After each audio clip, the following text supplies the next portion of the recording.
And you are watching maths जी। मैं आपको जहां से मैं पिछले क्लास में छोड़ करके गया था, मैं वहीं से आज स्टार्ट करने वाला हूं। हम लोगों ने पिछले क्लास में क्या पढ़ा? हम लोगों ने पिछले क्लास में केमिकल रिएक्शन एंड इक्वेशन के बारे में जाना। हम लोगों ने इक्वेशन को अभी नहीं पढ़ा है, लेकिन हम लोगों ने क्या किया, इसको स्टार्ट कर दिया है इस चैप्टर को, जो कि क्लास 10th का बहुत ही इंपॉर्टेंट चैप्टर में से एक है। इसमें से बहुत सारे प्रॉब्लम्स जो है वो बोर्ड एग्जाम्स में आते हैं, ठीक है, और बैलेंसिंग करना वगैरह ये सब आता है, जो हम लोग आगे क्लास में देखेंगे। तो अभी तक हम लोगों ने आपको क्या पढ़ाया? मैंने आपको ये पढ़ाया कि केमिकल रिएक्शन होते क्या है, केमिकल रिएक्शंस जब हो रहे होते हैं तो क्या चीज हमें मिलता है, हर एक नया सब्सटेंस हमें मिलता है। उस सब्सटेंस को हम लोग क्या बोलते हैं? उसको हम लोग प्रोडक्ट बोलते हैं। जो आपस में रिएक्ट करते हैं उसे हम क्या बोलते हैं दोस्तों? उसे हम रिएक्टेंट बोलते हैं। ये सब चीजों को हम लोगों ने पढ़ा था, ठीक है। और हम लोगों ने ये भी पढ़ा था, जब कोई केमिकल रिएक्शंस होते हैं तो उनके एटम्स, उनके एलिमेंट्स के जो एटम्स होते हैं उनका चेंजेस नहीं होता है, बस उनमें क्या होती है, रीअरेंजमेंट हो जाता है। मतलब इधर का उधर हो जाता है, लेकिन कोई चेंजेस नहीं होती है, ठीक है।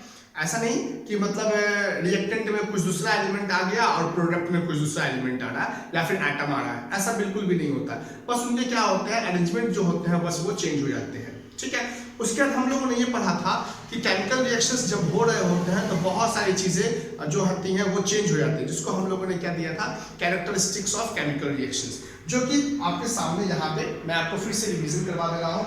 The conversion of reactants into products results some features of और characteristics which can be observed easily. जब आपस में जब रिएक्टेंट और प्रोडक्ट, जब रिएक्टेंट्स आपस में क्या करते हैं, रिएक्ट करते हैं, तो जब हमें एक नया प्रोडक्ट बना करके देता है दोस्तों, तो उसमें बहुत सारे उसके फीचर्स और बहुत सारे उसके कैरेक्टरिस्टिक्स, फीचर्स बोलिए या कैरेक्टरिस्टिक्स बोलिए, उससे बहुत सारी चेंजेस होती हैं जो हमें बड़े आसानी से उसको हम ऑब्जर्व कर सकते हैं। वो क्या क्या चेंजेस है दोस्तों? वो चेंजेस है, उनमें इवोल्यूशन ऑफ गैस हो सकता है, जो हम लोग पढ़ेंगे, है ना। फॉर्मेशन ऑफ प्रेसिपिटेट हो सकता है, चेंज इन कलर हो सकता है, चेंज इन टेम्परेचर और चेंज इन स्टेट्स। पिछले वाले क्लास में मैंने आपको एक दो का एग्जांपल भी दिया था, उसको हम लोग आज बड़े अच्छे से देखेंगे। तो ऐसे स्टूडेंट्स जो अभी तक पीछे वाले वीडियोस को नहीं देखा है, मैं उनको रिकमेंड करूंगा कि सबसे पहले आप पिछले वाले वीडियोस को जाकर के देखें। उनका लिंक सारा डिस्क्रिप्शन बॉक्स में दिया गया है। और मेरे चैनल को लाइक करिए, सब्सक्राइब करिए मेरे चैनल को, इस वीडियो को जरूर से जरूर शेयर करिए। आइए आगे बढ़ते हैं। तो दोस्तों सबसे पहला क्या हम लोग पढ़ेंगे, इवोल्यूशन ऑफ गैस। जब कोई दो रिएक्टेंट या उससे भी ज्यादा जब क्या होते हैं, आपस में रिएक्ट करते हैं, तो एक प्रोडक्ट बना करके देती है, साथ में वहां पे इवोल्यूशन ऑफ गैस भी होता है। हो भी सकता है कि हाइड्रोजन गैस निकले और भी बहुत सारे गैसेस जो है, कार्बन डाइऑक्साइड गैस निकले, तो बहुत सारी चीजें जो है वहां पे होती हैं, साथ में गैसेस भी प्रोड्यूस होती हैं। तो वो हम लोग कैसे जानेंगे? जैसे कि तो हम लिखते हैं यहाँ पे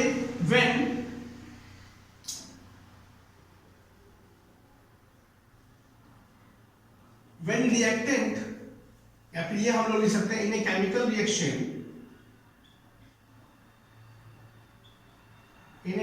reaction, when two or more reactants combine with each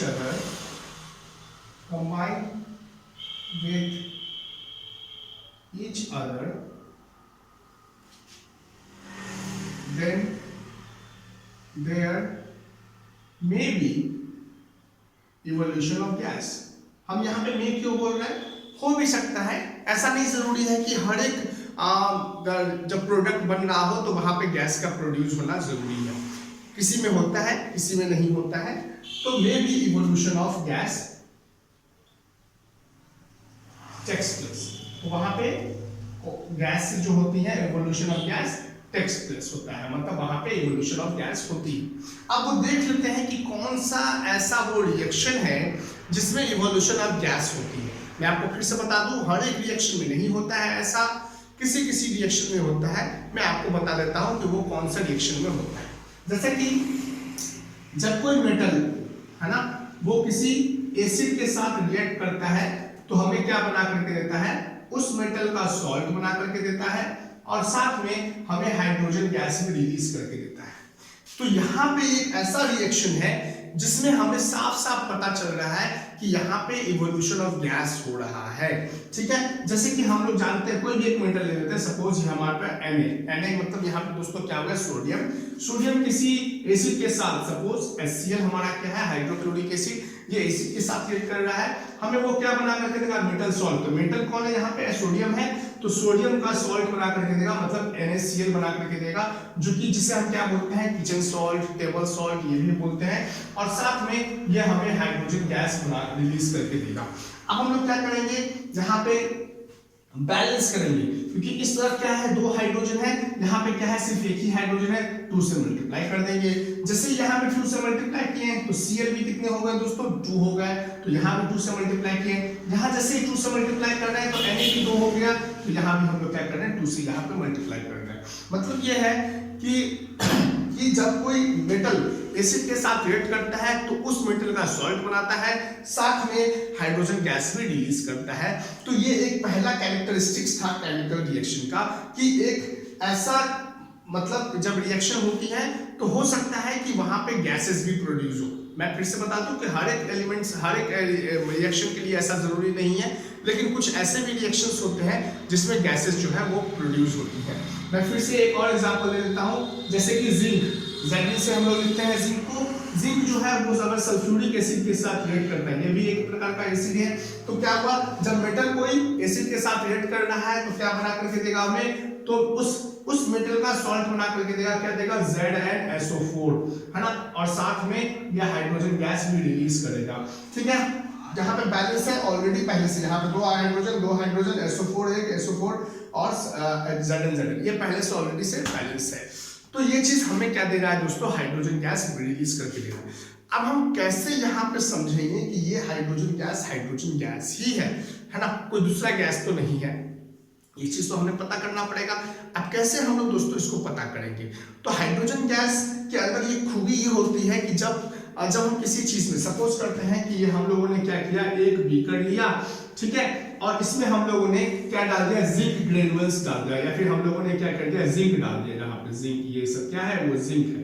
ठीक है, ये हमारा क्या है, वो जिंक है, ये हमारा जिंक हो गया। ठीक है, ऊपर से हम लोग क्या कर रहे हैं, यहाँ पे H2SO4 वो हम दे रहे हैं। ठीक है, जैसे ही हम H2SO4 देंगे तो क्या होगा, रिएक्शंस हो गए इसमें, और क्या प्रोड्यूस होगा, हाइड्रोजन गैस यहाँ से बाहर निकलेगा। ठीक है, हाइड्रोजन गैस यहाँ से दोस्तों बाहर निकलेगा। अब हम कैसे पहचानेंगे कि ये हाइड्रोजन गैस ही है, दूसरा कोई गैस नहीं है, तो जैसे यहाँ पे कोई एक माचिस की तीली या फिर बर्निंग कैंडल या फिर कोई जलती हुई चीज यहाँ पे लेके आएंगे, एक साउंड प्रोड्यूस करेगा जिसको हम लोग बोलते हैं पॉप साउंड। और ये ऐसा एकमात्र गैस है दोस्तों कि हाइड्रोजन गैस, कि वही सिर्फ पॉप साउंड प्रोड्यूस करता है, बाकी और भी कोई पॉप साउंड प्रोड्यूस नहीं करता है। तो इससे बड़ी आसानी से हम बोल सकते हैं कि ये जो गैस निकल रहा है वो दोस्तों हाइड्रोजन गैस ही है, और इसके अलावा और कोई गैस नहीं है।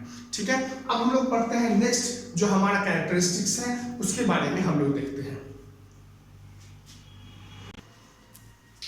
अब दोस्तों हम लोग नया प्रॉपर्टी को देखेंगे, नया कैरेक्टरिस्टिक्स को देखेंगे, जो कि क्या है, फॉर्मेशन ऑफ प्रेसिपिटेट। जब दोस्तों क्या होता है कि जब कोई केमिकल रिएक्शन होता है तो एक सॉलिड प्रोडक्ट ही बना करके देता है, जिससे हम क्या कर सकते हैं, बड़े आसानी से उसे बाहर भी कर सकते हैं, उसे हम अलग भी कर सकते हैं, उसे सेपरेट भी कर सकते हैं। तो सबसे पहले हम जान लें कि वो प्रेसिपिटेट होता क्या है। तो ये एक सॉलिड प्रोडक्ट है जिसे हम बड़े आसानी से, जब कोई केमिकल रिएक्शन होता है तो उस सॉल्यूशन में से सॉल्यूशन भी बनता है, मतलब लिक्विड भी बनता है, साथ में वो एक सॉलिड प्रोडक्ट ही बना करके देता है। तो उसमें से हम लोग किसी सॉल्यूशन में से उसको, उस सॉलिड पार्ट को हम लोग बड़े आसानी से सेपरेट भी कर सकते हैं। वो अलग अलग कलर्स का होता है, जैसे व्हाइट प्रेसिपिटेट होता है, येलो प्रेसिपिटेट होता है, वो हम लोग आगे अभी केमिकल रिएक्शन जब अभी देखेंगे तो उसको हम लोग ये एग्जाम्पल के रूप में आपको मैं बताऊंगा। तो प्रेसिपिटेट क्या है, it is a solid product, एक सॉलिड प्रोडक्ट होता है which separates out from the solution during a chemical reaction, जिसे हम सेपरेट कर सकते हैं केमिकल रिएक्शन के दौरान, उसे हम बड़े आसानी से सेपरेट कर सकते हैं। जैसे कि एक एग्जांपल देखिए, लाइम वाटर। आपने लाइम वाटर का नाम सुना होगा, जिसको हम लोग क्या बोलते हैं, कैल्शियम हाइड्रोक्साइड ही बोलते हैं। तो क्या क्या होगा, जब हमारा कैल्शियम हाइड्रोक्साइड मतलब CaOH का होल ट्वाइस, ये दोस्तों हमारा क्या है, कैल्शियम हाइड्रोक्साइड। जब ये कैल्शियम हाइड्रोक्साइड हमारा कार्बन डाइऑक्साइड के साथ क्या होता है, रिएक्ट करता है, कैल्शियम हाइड्रोक्साइड और ये कार्बन डाइऑक्साइड जब गैस क्या होती है रिएक्ट करती है तो क्या बना करके देता है हमें ये कैल्शियम कार्बोनेट और साथ में वाटर भी रिलीज करता है। अब ये जो कैल्शियम कार्बोनेट है यही तो हमारा क्या है प्रेसिपिटेट है ना, ये हमारा क्या है प्रेसिपिटेट है। मैं आपको कलर भी बताऊंगा कैसा कलर है। सबसे पहले मैं इसको नाम लिख लूं, ये हमारा क्या है कैल्शियम हाइड्रोक्साइड, कैल्शियम हाइड्रोक्साइड, ठीक है। ये क्या है कार्बन डाइऑक्साइड, कार्बन डाइऑक्साइड, और क्या बना करके दे रहा है कैल्शियम कार्बोनेट, कैल्शियम कार्बोनेट, हाँ, जो कि क्या है एक प्रेसिपिटेट है, पीपीटी है, प्रेसिपिटेट है। साथ में हमें वो क्या बना करके दे रहा है वाटर बना कर दे रहा है। अब इस प्रेसिपिटेट का कलर क्या है दोस्तों, इस प्रेसिपिटेट का कलर है व्हाइट, इस प्रेसिपिटेट का कलर है व्हाइट। तो यहाँ पे हम देख रहे हैं क्या प्रेसिपिटेट का फॉर्मेशन हो रहा है, एक सॉलिड सब्सटेंस का फॉर्मेशन हो रहा है, जिसे हम बड़े आसानी से, ये वाटर सॉल्यूशन है तो वाटर सॉल्यूशन में से बड़े आसानी से हम क्या कर सकते हैं, इसे हम निकाल सकते हैं। और ये कैसे कलर का होता है, ये व्हाइट कलर का होता है। और ये किसके बीच में रिएक्शन हो रहा है, कैल्शियम हाइड्रोक्साइड और कार्बन डाइऑक्साइड के बीच में। कैल्शियम हाइड्रोक्साइड को हम लोग क्या बोलते हैं दोस्तों, लाइम वाटर के भी नाम से जानते हैं। कैल्शियम हाइड्रोक्साइड को हम लोग लाइम वाटर के भी नाम से जानते हैं। आई होप कि आपको ये जो है वो समझ में आया होगा। हम लोगों ने प्रेसिपिटेट को पढ़ लिया। अब हम लोग नेक्स्ट फीचर की तरफ बढ़ते हैं। अब दोस्तों हमारा तीसरा प्रॉपर्टी क्या है, वो है हमारा चेंज इन कलर, है ना। तो जब इसका एग्जांपल हम देख सकते हैं कि जब हम लोग क्या करते हैं, जब मतलब ऐसा नहीं था, मैंने आपको बताया था कि जब दो या दो से ज्यादा एलिमेंट ही आपस में रिएक्ट करते हैं, कुछ ऐसे एलिमेंट्स भी होते हैं या फिर वो ब्रेक डाउन होते हैं, जब उसको हम हीट देते हैं तो वो क्या होता है ब्रेक डाउन होता है। ऐसे रिएक्शन को हम लोग डिकम्पोजिशन रिएक्शन बोलते हैं। आगे जाकर के हम लोग सभी टाइप्स ऑफ केमिकल रिएक्शंस को हम लोग पढ़ेंगे जरूर, लेकिन ये जो है केमिकल रिएक्शन ये एक डिकम्पोजिशन रिएक्शन का ही एक एग्जांपल है। वो क्या है, जब फेरस सल्फेट को हम लोग क्या कर रहे हैं, हीट कर रहे हैं, तो क्या बन रहा है फेरिक ऑक्साइड प्लस साथ में सल्फर डाइऑक्साइड और साथ में सल्फर ट्राइऑक्साइड भी बना रहा है। तो यहाँ पे चेंज इन कलर कैसे हो रहा है, पहले ये इसका कलर क्या था दोस्तों, फेरस सल्फेट का सबसे पहले कलर था ग्रीन, है ना। ये फेरस सल्फेट का कैसा कलर होता है, ये पहले था ग्रीन, लेकिन अब ये फेरिक ऑक्साइड बन गया है तो इसका कलर कैसा हो गया है दोस्तों, ये है ब्राउन, है ना, ये ब्राउन कलर का हो गया है। मतलब चेंज इन कलर, मतलब कलर में क्या हो गया दोस्तों, चेंजिंग हो गया। फेरस सल्फेट जब क्या किया, जब इसको हम गर्म किए, जब उसको हीट दिए तो क्या बन गया, फेरिक ऑक्साइड बन गया, साथ में सल्फर डाइऑक्साइड और सल्फर ट्राइऑक्साइड बन गया। पहले कैसा कलर था फेरस सल्फेट का, वो था ग्रीन। अब ये फेरिक ऑक्साइड का कैसा कलर हो गया है, ब्राउन। तो इसमें हम लोग क्या देख पा रहे हैं कि चेंजिंग कलर होता है किसी भी केमिकल रिएक्शन में। जब हम क्या करते हैं कि रिएक्शन करवाते हैं, तो अभी हम लोगों ने पढ़ा कि change in evolution of gas होता है, फॉर्मेशन ऑफ प्रेसिपिटेट होता है।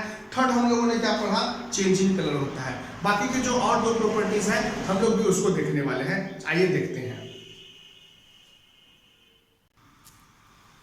तो दोस्तों अब हमारा अगला प्रॉपर्टी है, अगला कैरेक्टरिस्टिक्स है किसी केमिकल रिएक्शन का, वो क्या है, चेंज इन टेम्परेचर। अब क्या होता है दोस्तों कि पहले कैसा टेम्परेचर था, अब जैसे वो रिएक्शन हो जाता है, एक नया सब्सटेंस बनाता है, तो उसकी टेम्परेचर कुछ और होती है। जैसे कि मैं एक एग्जांपल बता दूं, जब कार्बन है ना, सी फॉर कार्बन, वो क्या करता है, ऑक्सीजन के साथ रिएक्ट करता है। जब कार्बन ऑक्सीजन के साथ रिएक्ट करता है तो हमें क्या बना करके देता है, कार्बन डाइऑक्साइड, है ना, कार्बन डाइऑक्साइड गैस बनाने के साथ साथ वो क्या करता है, हीट को भी रिलीज करता है। मतलब टेम्परेचर पहले कुछ दूसरा था, अब क्या हो गया है, टेम्परेचर और भी ज्यादा हो गया, क्योंकि वो हीट को रिलीज भी कर रहा है। इस प्रकार के केमिकल रिएक्शन को हम लोग एक्सोथर्मिक रिएक्शन ही बोलते हैं। हम लोग आगे ही पढ़ेंगे एक्सोथर्मिक रिएक्शन क्या होता है, एंडोथर्मिक रिएक्शन क्या होता है, वो सब चीजों को हम लोग पढ़ेंगे। बस अभी हम लोग क्या कर रहे हैं, कैरेक्टरिस्टिक्स ऑफ ये केमिकल रिएक्शंस को हम लोग पढ़ रहे हैं। तो हमारा क्या था, जब कोई कार्बन, है ना, जब कार्बन वो ऑक्सीजन के साथ क्या करता है, रिएक्ट करता है, तो वो क्या बना करके देता है, कार्बन डाइऑक्साइड और साथ में हीट को भी रिलीज करता है। तो ये था हमारा एग्जांपल चेंज इन टेम्परेचर का। अब हम लोग पढ़ेंगे दोस्तों change in state. Change in state को भी हम लोग देख ही लेते हैं, वो क्या होता है, चेंज चेंजिंग स्टेट, इस चेंजिंग स्टेट का एग्जांपल देख लेते हैं। सपोज करते हैं कि यहाँ पे हम लोगों ने क्या किया, हाइड्रोजन और ऑक्सीजन गैस का हम लोगों ने क्या करवाया, रिएक्ट करवाया। अब ध्यान से देखिएगा, ये जो हाइड्रोजन गैस है वो गैस फॉर्म में है और ऑक्सीजन भी जो है वो अभी गैस फॉर्म में है। दोनों जब क्या करते हैं, दोनों एक दूसरे से कंबाइन होता है या फिर रिएक्ट होता है तो क्या बना करके देता है, हमें वो वाटर बना करके देता है जो कि क्या है, अभी लिक्विड है, जो कि दोस्तों क्या है, वो लिक्विड है। अब इसको क्या करते हैं, बैलेंस करते हैं। तो यहाँ पे ऑक्सीजन 2 है, यहाँ पे 1 है, तो यहाँ पे 2 ऑक्सीजन, यहाँ दोस्तों क्या हो गया 4 हाइड्रोजन, तो यहाँ भी 2 से मल्टीप्लाई कर देंगे। तो इसका मतलब ये क्या हो रहा है, मैंने आपको बैलेंस करके दिखाया। यहाँ पे एग्जांपल क्या है, चेंजिंग स्टेट का, मतलब उसकी अवस्था में चेंज हो रही है स्टेट्स में। हम लोगों ने स्टेट्स के बारे में पढ़ा है 3, 4, 5 में भी हम लोगों ने पढ़ा सॉलिड लिक्विड गैस के बारे में। तो यहाँ पे क्या है, हाइड्रोजन गैस है, ऑक्सीजन भी गैस है, जब दोनों आपस में कंबाइन होते हैं, दोनों जब आपस में रिएक्ट करते हैं तो ये कैसा क्या चीज हमें बना करके देता है, वाटर बना करके देता है, जो कि क्या दोस्तों होता है, वो लिक्विड फॉर्म में होता है। तो आई होप आपको ये वीडियो पसंद आया है। पसंद आया है वीडियो को लाइक करिए, मेरे चैनल को सब्सक्राइब करिए और इस वीडियो को जरूर अपने दोस्तों के साथ शेयर करिए। Thank you and have a nice day.